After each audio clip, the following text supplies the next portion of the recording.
11.4, circumference and arc length. So two formulas that you should have memorized from 7th, 8th grade are formulas for circumference of a circle. Either the circumference equals pi times the diameter, or the circumference equals 2 pi r, where r times 2 is the diameter. So they're the same thing, but you should know both of these and use them. So note pi is an irrational number.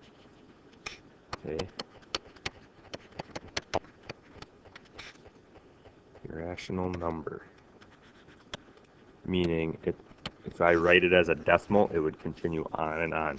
There's two approximations that we often use for pi. 3.14. It's an approximation. It's an underestimate of what pi is. And there is 22/7 that you can use as a fraction. Both are used for pi. I like best is the pi button on your calculator. The pi button on your calculator is also an approximation. It's not exact, but it's a very, very good approximation. So use the pi button whenever possible. Now, difference between arc measure and arc length. If you think about like a track, tracks are kind of oval shaped. If we want to focus in on this arc, okay, it's kind of part of a circle. That arc is 180 degrees. You're first facing this way, now you're facing that way, you turned 180 degrees. Where arc length is how many steps do you have to take to get around this whole thing? What is the distance? Okay, so arc length is a distance. Okay, but they are very closely related to each other. And we can actually figure out what this distance is by knowing the whole circumference of a circle. So to figure out arc length, we're going to set up a proportion, okay, and we're going to use arc length. Oops, forgot my R.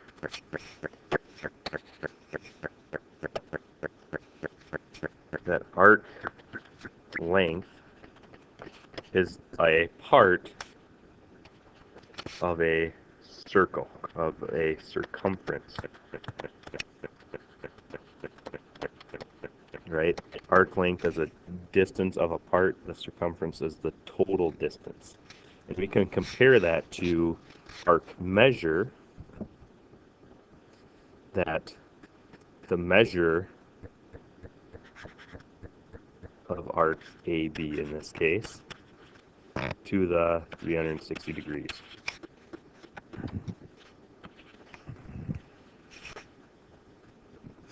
Okay, so we're going to use this quite a bit to find lengths along the circle. So if we want to find the length of this arc, we know it's going to be 60 degrees. It's 60 degrees of the circle, but that's not what they're asking for. They want to know the distance. So 60 degrees out of the total 360 degrees. That's kind of setting up a fraction of how many of these arcs fit along the circle. So 60 divided by 360 is 1/6. So we're claiming that 6 of these arcs could fit around the circle. Okay? So that's my first. I set up that proportion. Now I can compare it to the circumference. Okay, we don't know the arc length. That's the part of the circle. A full circle is 2 pi r, 2 times 16 times pi, 2r pi. I like to put the pi at the end. And we can clean this up. We already divided that out. X equals 32 pi. And now we can cross multiply and divide. 32 pi divided by 6. That's the same thing. 6 goes in there. Not an even number of times, but 2 goes in there. So we can write this as 16 pi over 3. That'd be an exact answer. Use a calculator to get an approximate. 16 times, I'm going to use my pi button, times pi divided by 3. And I get my answer of the length of this is approximately 16.76 inches.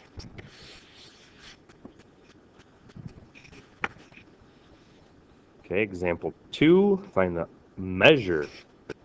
I want to know how many degrees this is. So I'm going to use the same idea. This time, I know the arc length, 16.76. I'm going to have to figure out the total circumference, 2 pi r, 2 times 8 times pi. It's the total circumference, and that's going to be that angle compared to the total distance around 360. I'm going to cross multiply and divide. That 16.76 kind of sounds familiar, doesn't it? But not the same. Clear that out just to be 16.76. Divide that by, or times it by 360. And now I'm going to divide it by 2. And the 8 is on the bottom, so I don't want to hit times 8 because this calculator doesn't have that ability. So I'm going to divide that answer by 8. And divide that by pi. And each time my number got down lower and lower. And x equals 120 degrees. And I look at that and I say, does my answer make sense? Does that look like 360? 120 is a third of that. That looks like a third of a circle. And if you compare that to this one, where we had the arc length was the same, but the radius doubled, that kind of made the angle here have to be halved to make it all work out. So about 120 degrees. Now this example, tires from 2 different bicycles are shown. How many revolutions does each tire make while traveling 25 feet? What I need to do is I need to figure out what is the circumference of this tire. So this is a diameter. So I have to use a different formula this time, not 2 pi r, but pi times the diameter, or 20 pi. And that's the length of, that's the distance around the tire. So the distance around the tire is 20 pi. We want to know if I rolled that tire one time, it would go that far. So I'm going to take the 25 and divide it and see how many times that tire circumference would go around. Now, be careful if you put this in your calculator. If you don't have a natural display, make sure you're taking 20 pi. You get a lot of people that calculate that wrong.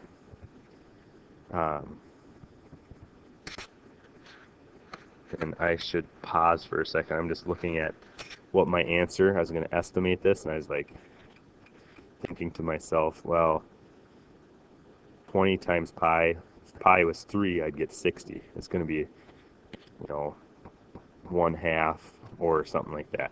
And I said, wait, the tire would only go half a time, it wouldn't even be a full time. So I just scrolled up and I said, okay, this is in inches, this is in feet, I gotta watch my units. So I made a little mistake, and hopefully you can learn from it. I'm gonna take this 25 out, and I'm gonna I want to change that 25 feet to inches, so I have the same units. So 25 times 12 will give me the number of inches. And that's going to work out to be a better answer. Okay, so calculator, clear this out. 25 times 12 divided by 20. And now I don't want to hit times pi because that's going to make that bigger. I want to make it divide my answer by pi with this calculator. It's kind of goofy, but your calculators, you should come up with the answer of 4.77 revolutions. Okay, so you do that, you make sure you can work your calculator. This one's going to be the same thing.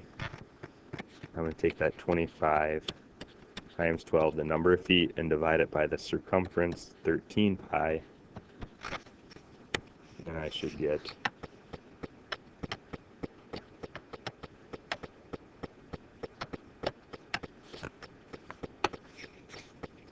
7.34 revolutions.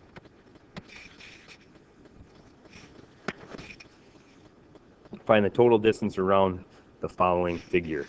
So this is one of the cases where you got to do some thinking. If I want to know the total distance around this thing, this is going to be 3 inches, this is going to be 3 inches, this is 1.5, this is 1.5. You got to kind of look at this and say, if I took this section out, I would have a complete circle, right? This length and this length together make one circle. So I'm going to find the area, or the circumference of that circle, 2 pi r, or 2 times 1.5 is 3. So 3 times pi is the circumference of the circle, but I have to add into these distances, this distance and that distance. So 3 plus 3, and I get my total answer of 6 plus 3 pi, which is approximately 3 times pi plus 6, approximately 15.4 inches. Now this is an exact answer. I'm happy with exact answers, but approximate answers are probably more useful in a problem like this. There's your homework assignment, and it's time to go, Buffalo.